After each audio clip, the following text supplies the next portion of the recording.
Okay, you're the scientist. Bring it on. You get on. You accept facts and belief. I know the religious people believe, the scientist has proved.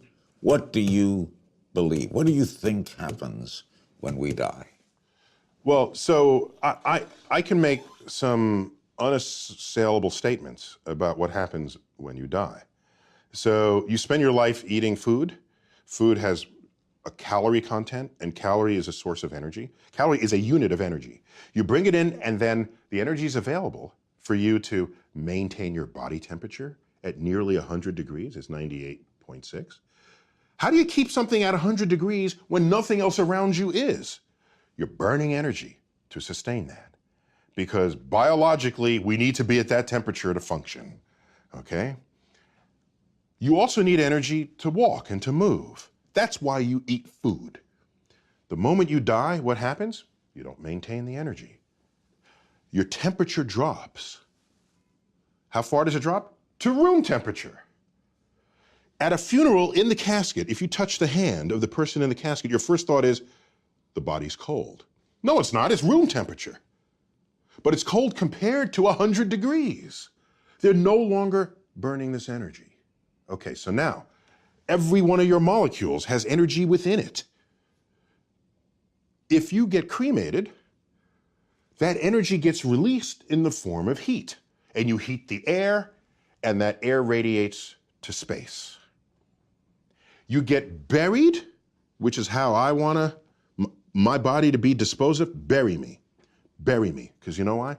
I don't want the energy content of my body to just get radiated out into space, of no use to anybody.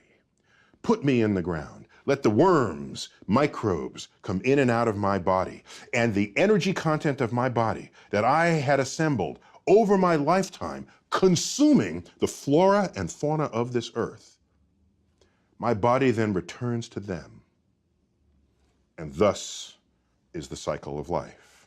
I know that's going to happen because you can measure where the energy goes. And that's how I want to go out. But you're not conscious, and that's for eternity, right? Yeah, there's no evidence that I have any consciousness of anything. And by the way, is that so weird?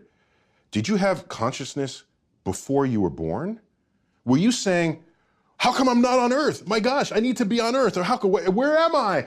No, there's just the state of non-existence. And so I'm not given any reason. Yeah, but now I am born. Okay. And I can't stand the thought of non-existence. See, I already have existence. I accept Okay, it is true. We fear death because we are born knowing only life. Right. I get that. However, I take another view, because I've been asked, if you could live forever, would you? Yes.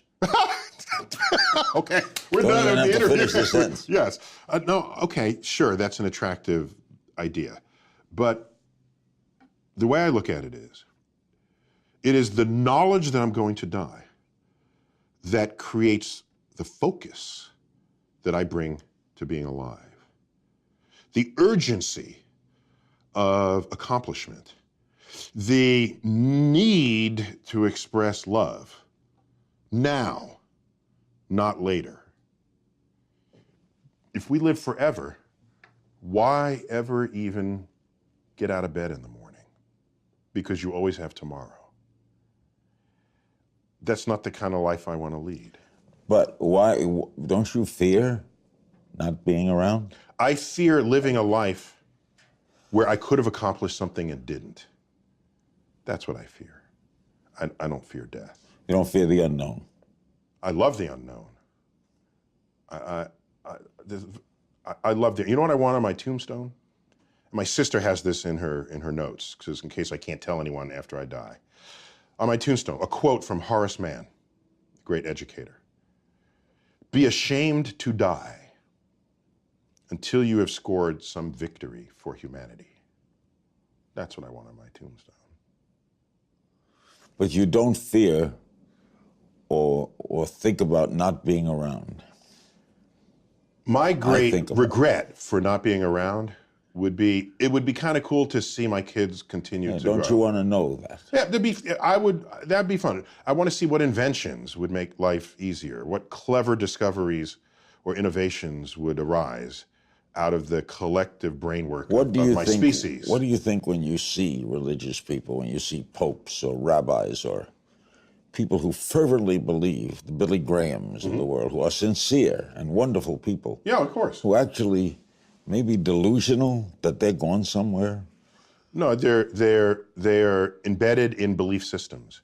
And what I look at is I see all the belief systems, and when you line them up, they're not really compatible with one another. So whatever they're believing, it can't be a truth that applies to everybody, because other people believe what they do with no less fervor. And so I sit back as a person who's interested in objective truths, and I say, well, it doesn't look like that's a path towards an objective truth. So let people continue to think and say what they want. But as a citizen of a country that is not founded on a religion, it's founded with sort of a secular construct in a way that protects whatever religion you want to express. This is protected in the Constitution. The Constitution doesn't actually mention God. Right. Rather controversial in its day. And it doesn't mention God because they don't want legislation to tell you what God to worship. They knew this. They knew how governments can persecute people who had belief systems that didn't agree with the state. They knew this. So they created those freedoms. And so we have these freedoms. Go ahead.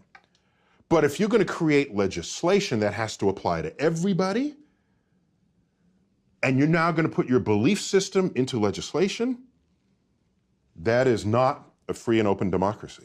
And you are an amazing man.